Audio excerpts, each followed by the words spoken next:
Jack the Ripper. Another victim of the Whitechapel murderer. The murdered woman said to belong to that unfortunate class against which the Fiend has sworn vengeance. The story of the terrible deed. London, February 13. Further particulars in regard to the woman who was found dead in the Whitechapel district this morning, and who is supposed to have been murdered by the Fiend known as Jack the Ripper, show that she is about 25 years of age and quite good looking for a woman of her class. She was found lying on her back with her head nearly severed from her body. There was also a severe wound on the back of her head, caused, it is thought, by the severe fall she experienced when her assailant knocked her down.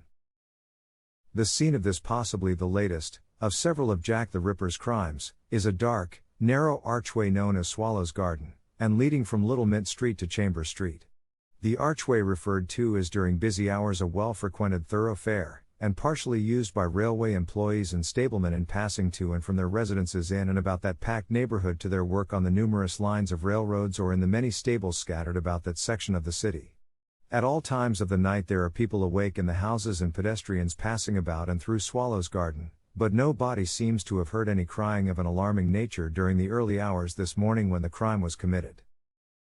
The murdered woman, judging from her appearance, belonged to the abandoned class of females and was fairly well dressed, though her hair was untidy. Her clothing had not been disarranged. The police theory is that the woman was murdered while in a standing position, that the crime was probably the work of Jack the Ripper, and that the murderer was frightened away by the approach of some pedestals before he had time to mutilate the body in the manner already described in previous crimes attributed to Jack the Ripper. On other hand, it is known that the residents of Whitechapel in particular, and of London in general, are prone to give credit to Jack the Ripper for any murder or attempted murder in Whitechapel where a woman is concerned. The body, after the usual formalities were taken, with the object of establishing the woman's identity and of finding a clue to the murderer, had been gone through within the usual manner, was taken to the Whitechapel mortuary. The blood was still warm when the body was found. When the blood stains had been cleared away, the police placed a rough cross of woodwork over the spot in Swallow's Garden where the unfortunate woman was found, in order to mark the spot where the crime was perpetrated. Large crowds of people naturally gathered around Swallow's Garden this morning. In spite of the strong efforts of scores of detectives and of uniformed and plainclothes people of the division, there seems to be, as in so many other and similar cases, no definite clue to the murderer. No arrests have been made. A railroad employee, it is true, says he saw the murdered woman talking to a man, apparently a foreign seaman, just previous to the time the intruder is supposed to have been committed, and the police are now engaged in searching all vessels lying in the Thames, on the many docks and about the Port of London. The policeman who found the murdered woman must have reached the spot while the murderer was only a few yards away. The victim's lips were still twitching nervously and her eyes still rolling when the officer bent over her, and a moment later he sounded his whistle in call for assistance, which must have placed every policeman in the neighborhood on the alert. Caught at last? London, February 16.